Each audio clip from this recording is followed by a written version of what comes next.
Hey guys, Ivan here with IHC Suspension, bringing you another Tech Tip Tuesday video, and we're going to be showing you how to properly lubricate IHC control arms.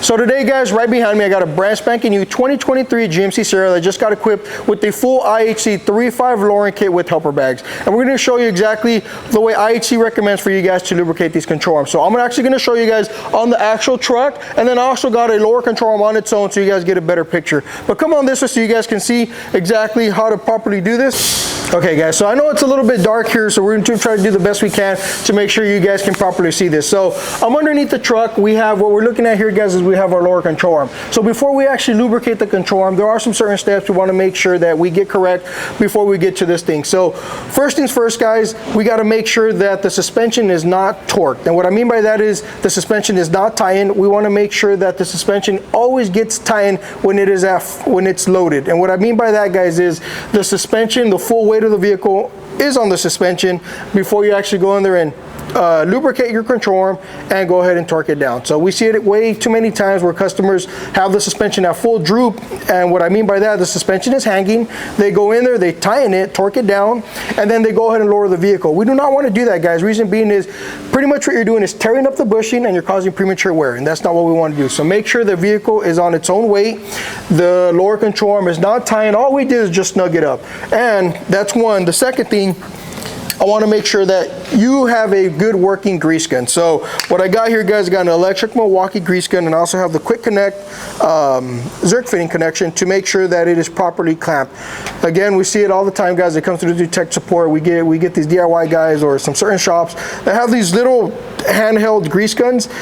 With this Milwaukee grease gun guys, it takes anywhere from 18 to 25 pumps of grease to get into that lower control arm. If you have these little handheld ones where you're like manually packing it, it's probably going to take a good 80 to 100 pumps, and that's where we get customers that reach out, hey, it's not taking grease, but in our reality, it ends up being your grease gun. So with that being said guys, I'm going to show you, we're going to go ahead and connect this to the lower control arm right here. And what we're trying to do is we're going to pump grease into it, and we're going to wait till either grease exits the control arm sidewall or it exits over here through the actual nut side. So let's go ahead and start pumping.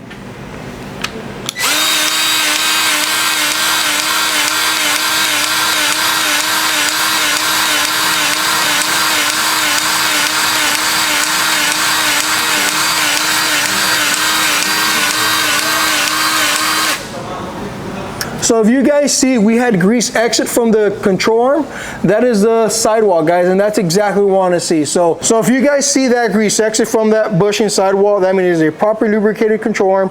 Now all that's left to do is, of course, we align the vehicle, and then we go ahead and snug up the lower control arm and torque it to what the IHC recommended torque spec. So that's the way you do it guys. Now let's go over on this one. I'm going to give you another simulation so you guys get a better view. All right guys, and like I mentioned, I have a lower control arm on its own. It's not bolted up obviously, right? And what I'm going to show you guys is exactly the way that grease is lubricated through the lower control arm. So before we actually show you that, I want to show you the actual design of the lower control arm bushings guys. So remember, we're running a real thick inner sleeve to make sure it protects the bushing whenever you guys tighten it up. And if you guys notice, we have veins inside the lower control arm bushing to make sure the grease is properly distributed through the control arm. As this cycles, it is properly lubricating it. So you guys can see here the veins. That's how it looks. And what I'm going to do now is grease it up, and you're going to see how the grease is going to come out of those veins.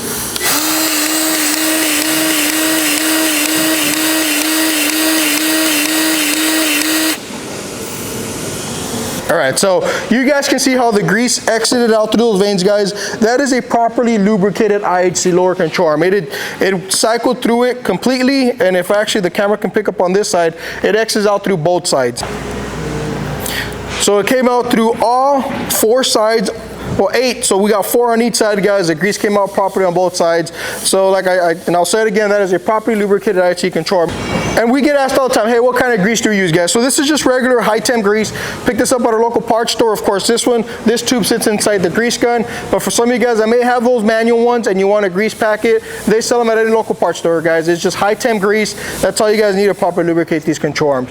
And remember, guys, we're always here to help you guys out. If there's any questions, you can reach out to our tech department, or just feel free to give us a call.